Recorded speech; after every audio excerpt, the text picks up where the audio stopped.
지난 주일 설교는 예수님의 고난이었습니다. 오늘 주일 설교는 예수님의 죽음입니다.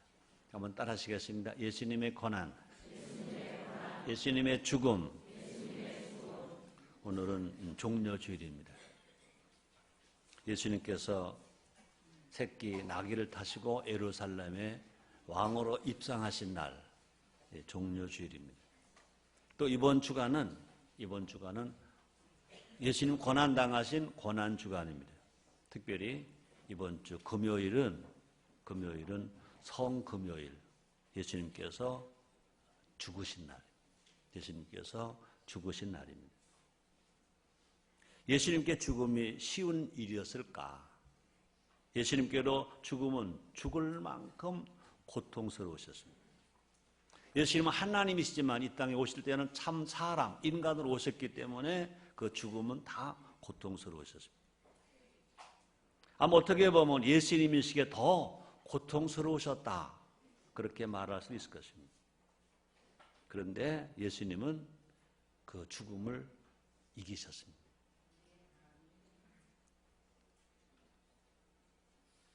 또 뿐 아니라 이기신 것만 아니라 그 죽음이 어떻게 고통을 당하실 걸 다 아셨습니다. 이게 더 아프다는 것입니다. 언제 죽을 것을 아시고 어떻게 죽을 것을 다 예수님은 아셨습니다. 차라리 언제 죽을 걸 모르는 게 편하지요. 어떻게 죽을 걸 모르는 게 편한데 예수님은 언제 죽을 것도 아시고 어떻게 죽을 것을 아셨어요. 얼마나 고통스러우셨겠어요. 인간은 죽음이 언제인지 몰라요. 이게 참 편안한 거예요. 어떻게 죽을지도 몰라요. 이것도 아주 편안한 거예요. 예수님의 죽음은 이미 예수님 오시기 600년 전에 어떻게 죽을 것을, 언제 죽을 것이 다 예언되어 있었습니다. 예수님 스스로도 3번이나 예수님 죽으실 것을 예언하셨습니다. 그 죽음은 분명히 우리가 기억할 것은 편안한 죽음이 아니었다는 겁니다. 예수님은 그 죽음을 피하실 수 있었지만 죽으셨다는 것입니다. 예수님의 죽음은 죽음을 이긴 죽음. 예수님의 죽음은 인간이 당해야 할 그 죽음을 이긴 죽음인 것입니다. 그래서 예수님의 죽음으로 우리는 죽지 않습니다. 어떻게 됩니까? 예수를 믿으면 영생을 얻습니다. 영원히 삽니다. 그럼 예수님 친히 말씀하셨습니다. 하나님이 세상을 이처럼 사랑하사 독생자를 주셨으니 이는 저를 믿는 자마다 멸망하지 아니하고 영생을 얻게 하려 하심이라 말씀했습니다. 예수님의 죽음을 기억하고 기념합니까? 예수님께서 나우에서 죽으셨다는 사실을 믿습니까?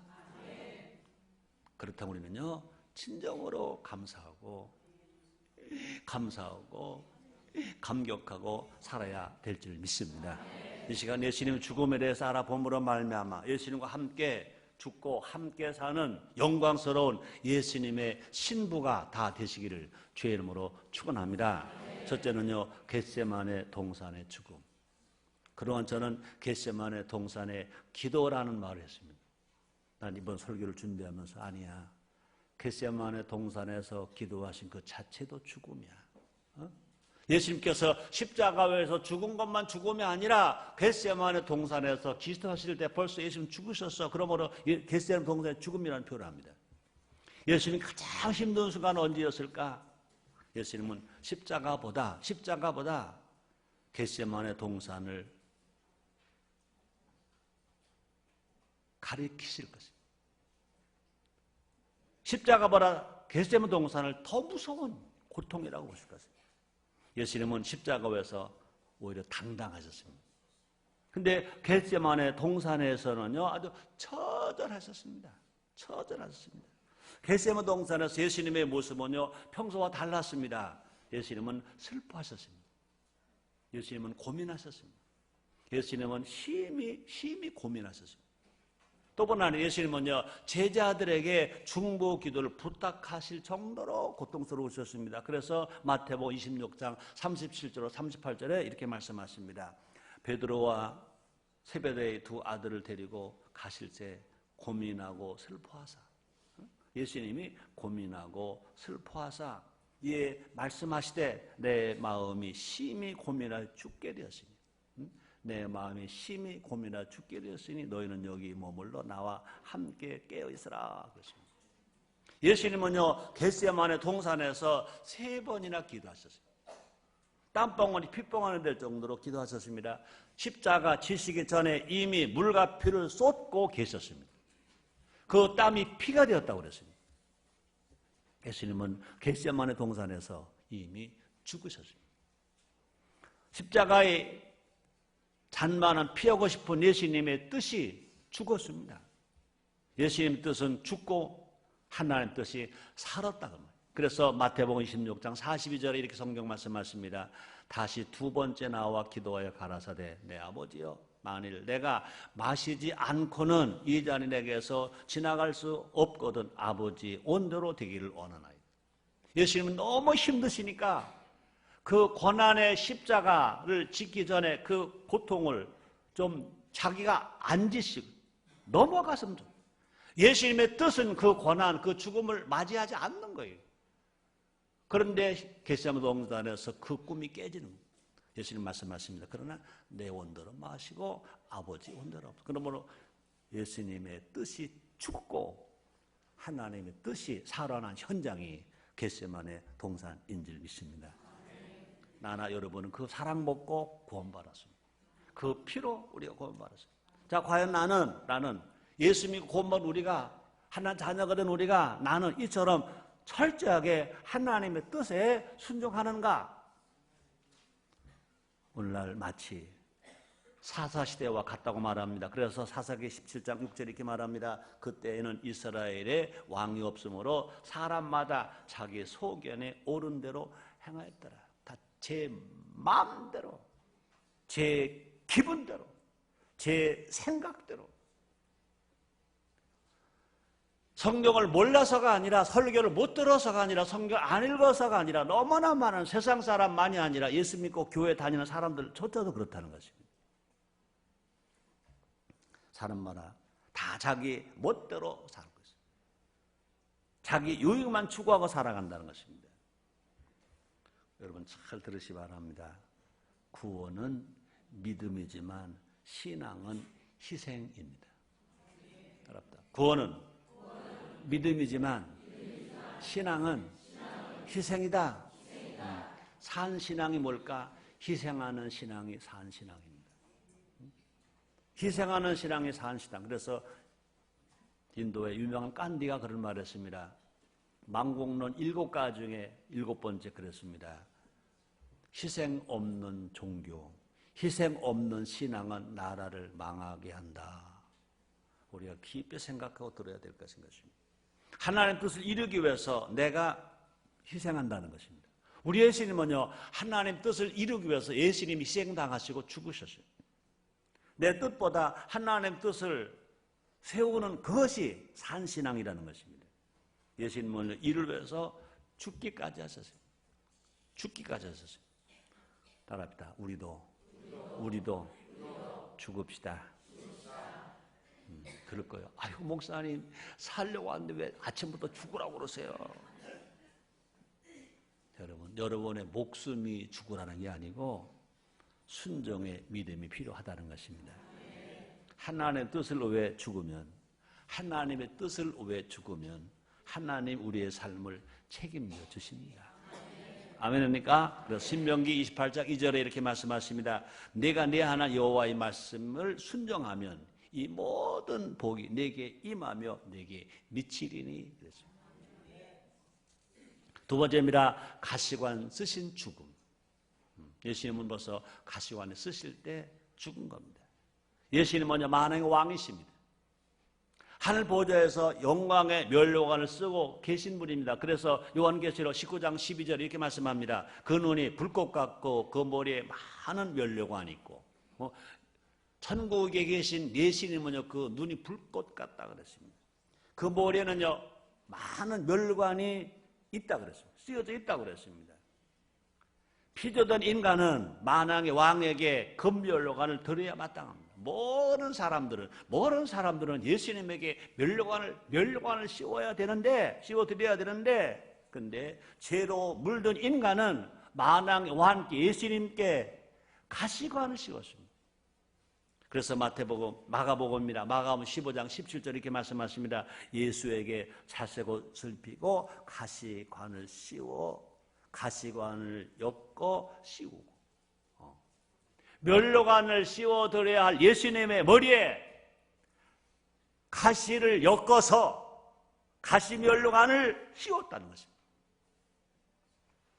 머리는 사람의 인체에서 혈관이 가장 많은 곳 중 하나가 머리라는 거예요. 혈관이 제일 많은 것이 머리. 그래서 날카로운 가시가 예수님의 생사를 뚫고 들어갑니다. 혈관을 파고 들어갑니다. 그럼 예수님의 얼굴은요, 삽시간에, 아주 짧은 시간에 아주 검붉은 피로 다 덮여지는 거예요. 육체적 고통은 그래도 참을만 합니다. 로마 군병들은요, 가시관을 씌워놓고 뭐합니까? 조롱을 합니다. 마가복음 15장 18절 19절 이렇게 말씀합니다. 가로되 유대인의 왕이여 평안할지어다 하고 갈대로 그의 머리를 치며 침을 뱉으며 꿇어 절하더라. 예수님 벌써 가시관 쓰시는 순간 인간을 다 포기당한, 다 죽는 거예요. 예수님은요, 그 모든 저주와 조롱을 다 받으시는 거예요.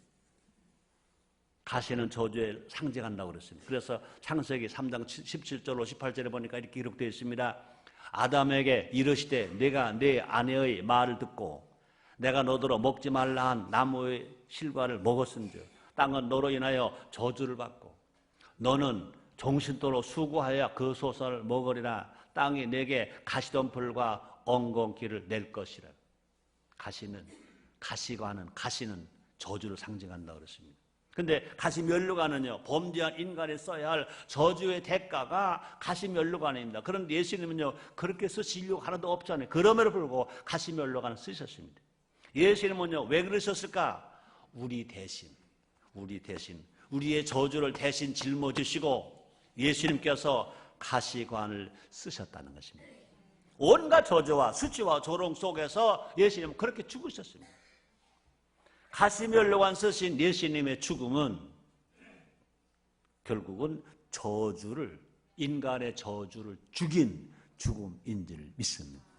이제 우리는 예수님으로 인해서 의의 멸류관을 쓰게 되었다는 것입니다. 우리가 죄인된 우리가, 저주받은 우리가 예수님께서 그렇게 피 흘려 죽어 주셨음으로 말미암아 이제 우리는요, 예수님 때문에 의인되고 예수님 때문에 멸류관 쓰게 되었다는 것입니다. 그래서 디모데후서 4장 8절에서 바울은 이렇게 말합니다. 이제 우리는 나를 위하여 의의 멸류관이 예비되었으므로 주 곧 의로우신 재판자의 그날에 내게 주실 것이니 내게만 아니라 바울에게만이 아니라 주의 나타나심을 사모하는 모든 자입니다. 예수를 믿고 구원받고 신앙생활하면서 재림의 주님을 기다리는 모든 사람이 이런 멸류관을 받는다는 것입니다. 우리 순복음의 여의도 순복음교 조용기 목사님이 주장하시는 십자가를 통해서 오중복음 중에 5번째가 뭡니까? 재림의 복음인 것입니다. 예수 믿으면 중생한다. 예수 믿으면 성령 충만하다. 예수 믿으면 치료받는다. 예수 믿으면 축복받는다. 그 예수님은 다시 오신다. 그럼 우리가 예수를 믿는다는 것은요, 다시 오실 예수님을 믿는 겁니다. 재림의 주를 믿는 겁니다. 재림의 주를 믿는 사람마다 어떻게 된다? 멸류관을 쓴다고, 멸류관을 쓰고 준다고 주님이 약속하시는 것입니다. 여러분 모두가 다 그 재림의 주님을 기다림으로 말미암아 여러분 모두가 다 멸류관 받는 여러분 되시기를 주님으로 축원합니다. 하나님 앞에서 우리는요, 죄인이 아니라 의인이 된 것입니다. 더 이상 저주의 엉겅퀴는요, 우리를 해하지 못하는 것입니다. 세상 조롱은 나와 상관이 없는 겁니다. 왜? 예수님 조롱 다 받으셨으니까. 우리 인생의 결론은 이미 확정되었습니다. 하나님 나라 가서 하나님과 함께 영원히 살도록 확정된 것인 것입니다. 이걸 염려할 필요, 두려워할 필요가 없어요. 믿기만 하면 그 축복이 우리에게 오게 되는 것입니다. 뿐 아니라 우리 모두는요, 의의 멸류관을 쓰고 예수님과 함께 왕노를 하게 될 것인 것입니다. 헛된 세상 영광을 구하지 말고 정말로 주님의 영광을 구하며 살아가는 우리 모두가 됩시다. 그러기 위해서 우리가 힘써 복음을 전함으로 말미암아 영광의 면류관을 더 크게 쓰는 여러분 되시기를 바랍니다. 그래서 베드로 사도가 말했습니다. 베드로전서 5장 2절로 4절입니다. 너희 중에 있는 하나님의 양무리를 치되 부득이함으로 치지 말고 오직 하나님의 뜻을 쫓아 자원함으로 하며 더러운 일을 위하여 하지 말고 오직 즐거운 뜻으로 하며 맡겨온 자들에게 주장하는 자세로 하지 말고 오직 양물의 본이더라. 그리하면, 그렇게 하면 목자장이 나타나실 때, 예수님이 나타나실 때 휘둘리지 아니하는 영광의 면류관을 얻으리라. 믿으시기를 제물로 축원합니다. 따라합시다. 나에게도 우리에게도 영광의 면류관이 예비되어 있다. 믿으시길 바랍니다. 또 뿐 아니라 온갖 시험과 환난 중에도 충성함으로 생명의 면류관을 쓴다고 말씀했습니다. 그래서 요한계시록 2장 10절 말씀이신 것입니다.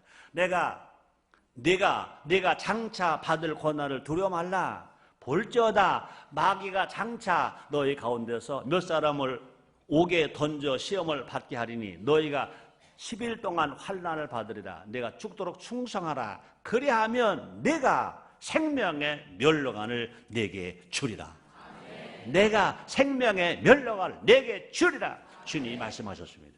오늘 여러분 모두에게 이런 생명의 면류관이 예배되어 있는 것을 아시고 이 세상에서 여러분 절대로 두려워하지 말고 조급하지 말고 소신하고 살아가지 말고 당당하게 살아감으로 말미암아 이런 축복 다 받으시기를 주의 이름으로 축원합니다. 세 번째입니다. 양손과 양팔에 못 박히신 죽음. 예수님은요, 양손에, 양팔에 못이 박히셨어요. 이게 죽음인 것입니다. 예수님은 양손과 양발에 못 박히셨습니다. 그래서 마가복음 15장 27절에서 성경 이렇게 기록되었습니다. 강도들을 예수와 함께 십자가에 못 박으니, 강도들과 함께 예수님을 십자가에 못 박았습니다. 하나는 그 옆에 하나는 좌편에 있더라 그랬습니다. 상상할 수도 없는 고통이 예수님께 가해지는 것입니다. 당시 사용된 못은요, 길이가 자그마치 13cm 내지 18cm 한 뼘이 되는 겁니다. 그 굵기가 1cm 내지 1.5cm의 굵기입니다. 우리가 지금 아는 것처럼 그냥 원형 둥근 못이 아닙니다. 사각 못입니다. 그 못이 자동 기계로 나온 못이 아닙니다. 망치로 때려서 만드는 못입니다. 매끄럽지 않습니다. 껄끄럽습니다. 못을 박은 자리는요, 손이 아니라 손목입니다. 손목입니다. 손에 박힌 게 아니라 실제로 손목에 박혔다는 거죠. 고대 근동에서 손목은요, 팔이 아닌 손의 일부로 취급되었기 때문에 실은 여기서 손에 박혔다는 얘기는 손목에 박혔다는 얘기입니다. 거대한 쇠못이 손목과 발등을 뚫고 들어갑니다. 뼈를 포함해서 정맥과 온갖 신경계를 다 뚫고 잘라버리고 절단하고 맙니다. 고통은 여기서 그치지 않았습니다. 벌어진 양팔과 탈골된 어깨 때문에 극도의 호흡장, 그러니까 호흡을 하죠. 숨이 막. 여러분 숨 막혀 봤어요? 차라리 어디 아프고 찢어지는 게 낫지. 숨 막혀 봤어요? 숨을 쉬려고 해도 숨이 안 쉬어질 만큼 숨 막혀 봤어요? 그렇게 되면 얼굴이 처음 빨개, 나중에 하얘져. 여러분, 숨 막혀서 죽는 사람 봤어요? 건강해요. 숨을 못 쉬어요. 그래서 죽었어요. 그 모습 얼마나 비참한지. 숨을 쉬면 발목과 손목뼈에 으스러질 고통이 막 가해져요. 움직일 때마다 채찍에 맞은 등은 살이 그냥 덜렁덜렁 찢어졌기 때문에 그 표면이 막 얼마나 아픈지. 이 고통이 얼마나 컸던지 예수님은요, 군인들의 무릎을 꺾기도 전에 벌써 죽었다고 그랬습니다. 벌써 죽었어요. 예수님의 죽음은 뭘까? 왜 예수님이 죽으셨을까? 누가 대답해 볼래요? 아주 쉬운데, 너무 중요한 답변인데, 예수님의 죽음은 무슨 죽음입니까? 왜 죽으셨을까? 네? 여러분과 나를 사랑해서 죽으셨어요. 그러므로 예수님의 죽음은 힘이 없어서 죽으신 게 아니에요. 예수님의 죽음은 사랑의 죽음. 사랑의 죽음. 우리를 사랑하시니까 예수님이 죽으셨어요. 예수님의 양손과 양발에 박힌 것은 못이 아니에요. 못이 아니에요. 우리의 죄예요. 우리의 죄. 우리의 죄가 예수님을 못 박고 있는 거예요. 우리의 죄 때문에 예수님이 못 박혀 죽으셨어요. 예수님의 못을 빼버릴 수 있으셨습니다.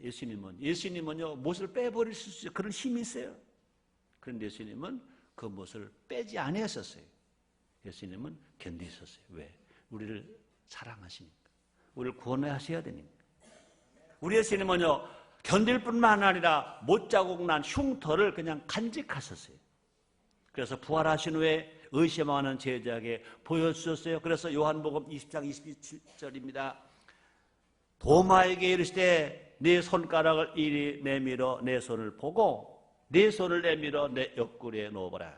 그리고 믿음 없는 자가 되지 말고 믿음 있는 자가 되라. 영생을 못 얻는 자가 되지 말고 영생을 얻는 자가 되라. 제자를 향한 사랑이고 우리를 향한 사랑인 줄 믿습니다. 다시 말합니다. 예수님은 사랑 때문에 못 박히셨어요. 그래서 요한복음 15장 13절 이렇게 말씀하십니다. 사람이 친구를 위하여 자기 목숨을 버리면 이에서 더 큰 사랑이 없나니. 제자들에게 그렇게 가르쳐 주신 대로 우리를 친구 삼으신 예수님이, 죄 없으신 예수님이 죄인된 우리를 위해서 그렇게 죽으셨습니다. 그러므로 사랑 때문에 예수님은요, 사랑 때문에 가진 능력을 다 쓰지 아니하셨습니다. 예수님은요, 사랑 때문에 손해나는 일을 하셨습니다. 예수님은요, 사랑 때문에 억울함도 견디셨습니다. 여러분, 그렇죠? 남편을 사랑하니까 참아. 힘들어도 참아. 그렇죠? 자식을 사랑하니까 억울을 참아. 여러분, 사랑은 뭐라고요? 사랑은 가진 힘 다 안 쓰는 게 사랑이에요. 사랑은요, 손해보는 게 사랑이에요. 사랑은요, 억울해도 참는 게 사랑. 억울해. 참아. 그 사람은 사랑 있는 사람이에요. 우리 삶도 마찬가지인 것입니다. 영혼 구원을 위해 두려워할 것을, 누려할 것을, 영혼 구원을 위해서, 전도를 위해서, 영혼 구원을 위해서 누려야 할 것을 다 누리지 않는 것, 써야 할 것을 다 쓰지 않는 것, 주장해야 할 것 다 주장하지 않는 것 필요한 줄 믿습니다. 바울은요, 로마서 9장에 그런 말했습니다. 내 신앙은 고기 먹을 수 있어. 고기 먹을 수 있어. 그러나 내가 고기 먹는 것 때문에 초신자가 시험이 든다면, 예수 믿는 것을 혹 시험 들어서 포기한다면, 혹 시험 들어서 영혼 구원받지 못한다면 나는 평생 고기 안 먹겠다. 평생 고기 안 먹겠다. 그러니까 고기 먹어야 건강해져요. 그런데 평생 고기 안 먹겠대. 뭘 위해서? 영혼 구원을 위해서. 영혼 구원을 위해서 포기하는 거야.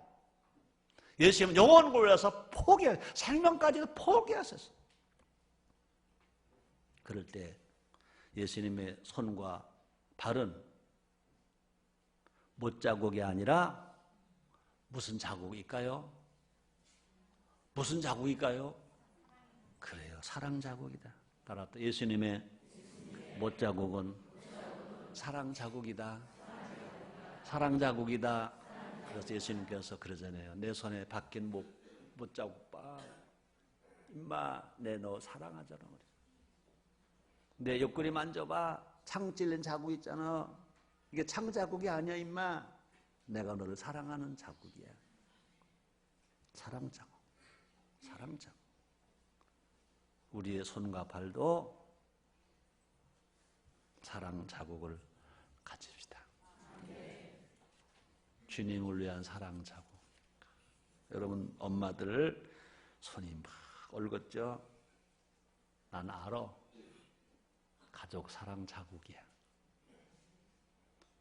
여러분들 가끔 누구라고 말은 하지 않아요. 손가락이 다 정상으로 없는 손들이 있어요. 그것이 뭔지 알아요? 가족을 사랑하는 사랑 흔적이에요. 아멘입니까? 이 나라 경제를 살리기 위한 사랑 흔적이에요. 그죠? 우리는요, 그런 차원에서 보면요, 모두가 고마운 거야. 모두가 감사한 거예요. 네 번째입니다. 하나님으로부터 외면당한 죽음. 가장 큰 비극이 뭐냐? 하나님께 버림받고 단절되는 겁니다. 하나님과의 단절보다 무서운 것은 없는 것입니다. 그래서 이 다윗은요, 온갖 고난을 다 겪었기에 무서울 것이 없었어요.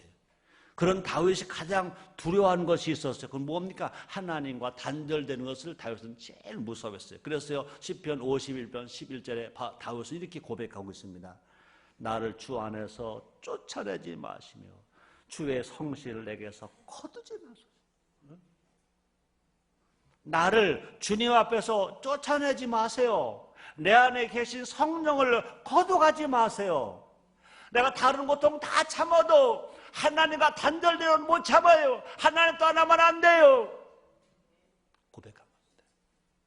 하나님 품을 떠난 인생은 마치 뭐와 같았냐? 어미 품을 잃어버린 갓난 아이와 같다는 것이죠. 그 품을 떠나는 순간, 그렇죠? 하나님의 품을 떠나는 순간 벌써 죽은 거예요. 죽은 거 다름없는 거예요. 예수님이 하나님으로부터 외면당하신 사건이 언제입니까? 십자가에서인 것입니다. 예수님은요, 하나님과 늘 함께 하셨던 분이에요. 언제나 하나님 동행하시고 어디 가서나 하나님 아버지 그러셨어요. 또 하나님 내 안에, 내가 하나님 안에 있다고 말씀하셨어요. 그런 예수님이 하나님으로부터 외면당하신 사건이 있습니다. 언젠가 마가복음 15장 34절입니다. 제9시에 예수께서 크게 소리질러 이르시되 엘리 엘리 라마 사막다니 하시니 이를 번역하면 나의 하나님 어찌 나를 버리셨나이까 하는 뜻이라. 십자가에서 마지막 죽으실 때 엘리 엘리 라마 사막다니 하나님이여 하나님 어찌 나를 버리셨나이까. 요 사건, 요 현장만은 예수님이 하나님 아버지라고 못 불렀습니다. 왜요? 죄인의 모습으로 죽으니까 죄인은 하나님을 아버지로 못 불러요. 하나님과 벌써 이젠 죄인의 몸으로 대신 죽으시니까 하나님과 단절됐어요. 벌써 죽으세요. 에덴 동산에서요, 아담과 하와가 범죄했습니까? 하나님의 영이 떠나니까 벌써 아담과 죽은 거예요. 인류에서 예수님은 십자가에서 죽으셨어요. 하나님과 단절되고 죽으셨어요. 시편 기자는 이때 예수님 상황을 이렇게 예언했잖아요. 시편 22편 6절입니다. 나는 벌레요 사람이 아니라 사람의 회방거리요 백성의 조롱거리다. 그렇죠? 하나님과 단절되면 시편 기자가 이렇게 표현했습니다. 나는 벌레. 사람이 아니라 사람에게 조롱받는 회방거리밖에 안 된다. 또 백성들에게 조롱거리밖에 안 된다. 이런 아픔과 고통으로 예수님은 실제로 십자가에서 하나님께 외면당함으로 말미암아 죽으신 것과 같은 거예요. 하나님께 외면당한 예수님의 모습은 바로 내 모습, 우리의 모습. 범죄한 인간의 종말. 범죄한 인간의 종말이 그렇다는 것입니다. 하나님께 외면당했기 때문에 우리의 삶에 어둠이 가득한 것입니다. 하나님께 외면당했기 때문에 불안이 오고 공포가 오고 고독이 오고 절망이 우리를 무너뜨리는 것입니다. 하나님께 외면당했기 때문에 수고하고 애써온 아무리 힘을 써도 만족감이 없는, 평안함이 없는 것입니다. 하나님이 우리와 교제하고 싶어도 죄가 있는 한 불가능한 것입니다. 그래서 하박국 1장 13절에 이렇게 말씀하십니다. 주께서 눈이 정결하심으로 악을 참아보지 못하시며 패역을 참아보지 못하시거늘 그랬습니다. 예수님은요, 하나님과 우리 사이를 화목하게 하셨습니다. 그래서 히브리서 10장 19절 20절 이렇게 말씀하십니다. 그러므로 형제들아, 우리가 예수의 피를 힘입어 예수의 죽음을 힘입어 성소에 들어갈 담력을 얻었나니 그 길은 우리를 위하여 휘장 가운데로 열어놓으신 새롭고 산 길이요 휘장 곧 저의 육체니라. 예수의 몸이 찢기심으로 말미암아 그 은혜를 그 공로로 우리는 하나님 화목하게 되고 하나님을 아버지를 부르게 되고 하나님 예배할 수 있고 하나님께 찬양할 수 있고 하나님께 기도할 수 있게 된 줄 있습니다. 그럼 우리가 예수를 믿기만 하면 우리 예수를 믿기만 하면 우리는요 하나님과 단절된 자가 아니라 하나님과 함께한 자가 되어서 하나님을 아버지라고 부를 수 있게 된 것입니다. 여러분 혹시 고독하십니까? 혹시 불안에 떨고 있습니까? 혹시 세상을 향해 하늘을 향해 원망하고 있습니까? 십자가에 달린 예수님 앞으로 나오면 됩니다. 그 예수님 영접하면 됩니다. 그 예수님을 생각하면 됩니다. 예수님이 우리 대신 수고하고 무거운 짐을 짊어지셨기 때문에 그렇습니다. 그러면 예수님 안에 있으면 참된 자유와 평안이 넘쳐나게 됩니다. 그러므로 우리가 예수님과 동행하면요, 우리는 또 성령으로도 충만하다고 그랬습니다. 그래서 요한복음 20장 21절 22절입니다. 예수께서 또 가라사대 너에게 평강이 있을지어다. 아버지께 나를 보내신 것 같이 나도 너희를 보내노라 이 말씀을 하시고 저희를 향하사 숨을 내쉬며 가라사대 성령을 받으라. 다섯 번째입니다. 십자가 위의 죽음. 십자가 위에서 예수님이 죽으셨습니다. 예수님은 죽으셨어요. 어디서? 십자가 위에서 죽으셨어요. 생명의 원천이신 분이 죽으셨어요. 예수님은 생명 그 자체예요. 생명의 시작 그 자체예요. 그런데 생명의 시작이고 생명의 그 원천인 그 예수님이 죽으셨어요. 그 예수님은요 그냥 죽은 척 하신 게 아니에요. 실제로 죽으셨어요. 빌라도가 벌써 죽었냐고 놀랄 정도로 금세 죽으셨어요. 그만 고통이 컸던 거예요. 얼마나 고통스러우셨던지 큰 소리를 지르시고 죽으셨어요. 그래서 마가복음 15장 37절에 보니까 이렇게 말씀하십니다. 예수께서 큰 소리를 지르고 운명하시다. 큰 소리를 지르시고 운명하시다 그랬습니다. 죽어야 할 이유가 없는 예수님이십니다. 안 죽을 수도 있는 예수님이십니다. 12영마나 더 되는 천사를 불러서 그 죽음을 피할 수도 있는 분이십니다. 그럼에도 불구하고 예수님은 죽으셨습니다. 시체가 되었습니다. 무덤에 묻히셨습니다. 화려하고 거대한 무덤도 아닌 남의 무덤을 빌려서 묻히셨습니다. 그 무덤에 하나님이신 예수님이 갇혀 계신 것입니다. 예수님께 죽음, 시체, 무덤이 어울릴 수 없습니다. 예수님 어떻게 죽음이 됩니까? 예수님 어떻게 시체가 됩니까? 예수님 어떻게 무덤이 됩니까? 그러므로 예수님의 죽음은 있을 수 없어요. 그런데 사실 죽음은 누구에게만 있는 겁니까? 죄를 지은 인간에게만 있는 겁니다. 죽음은 피조물에게만 어울리는 말인 것입니다. 시체는 우리조차도 쓰고 싶지 않은 말입니다. 무덤은 더더욱 가까이 하고 싶지 않은 말인 것입니다. 모두가 애면하는데 예수님은 그 죽음을 받아들였습니다. 왜? 우리 때문에, 나 때문에, 너 때문에. 왜? 우리를 위해서. 왜? 우리를 대신해서. 내가 들어가야 할 무덤에 대신 예수님이 먼저 들어가 주신 것입니다. 나를 왜 대신 죽으셨습니다. 나 때문에 시체가 되셨습니다. 진정 이 은혜를 기억합시다. 예수님은요 찬송가 185장을 통해서 지금도 물으십니다. 내 너를 위하여 몸버려 피 흘려 내 죄를 속하여 살 길을 주었다. 너 위에 몸을 주었건만 날 무엇 주느냐. 너 위에 몸을 주건만 날 무엇 주느냐. 찬송가 가사가 있는 것입니다. 날 위해 몸 버린 예수님을 위해 무엇을 드리겠다고 생각합니다. 우리는 말들은 참 잘하지요. 예수님을 사랑합니다. 그래. 예수님 위해 헌신하겠습니다. 그래. 조금만 형편이 어려우면, 달라져. 뭐가 달라져?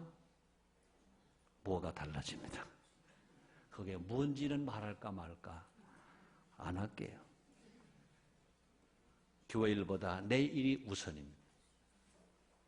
텔레비에 볼 시간은 있어도 구역 예배 볼 시간은 없대요. 예수님은 나 위에 주고 있었습니다. 우리 모두 예수님 위에 내 모든 것을 드리고 사는, 드리겠다고 하는 우리 모두가 됩시다. 결론입니다. 오늘 종료주일입니다. 이번 주간이 고난주간입니다. 예수님의 죽음입니다. 하나님의 아들이 죽자 수많은 하나님의 아들들이 태어났습니다. 우리도 죽읍시다. 하늘의 미랄이 됩시다. 그것이 예수님 죽음을 헛되지 않게 하는 것입니다. 우리 모두가 다 예수님 위해서 살고 예수님 위해 죽을 수 있을 때 주님 말씀하십니다. 사랑하는 자여 내 영혼이 잘 되라. 사랑하는 자여 내 범사가 잘 되라. 사랑하는 자여 건강해져라. 사랑하는 자여 장수해라. 사랑하는 자여 복받아라. 기도하겠습니다. 하나님 감사합니다. 예수님의 죽음을 생각해 보았습니다. 예수님의 이름으로 기도드립니다. 아멘.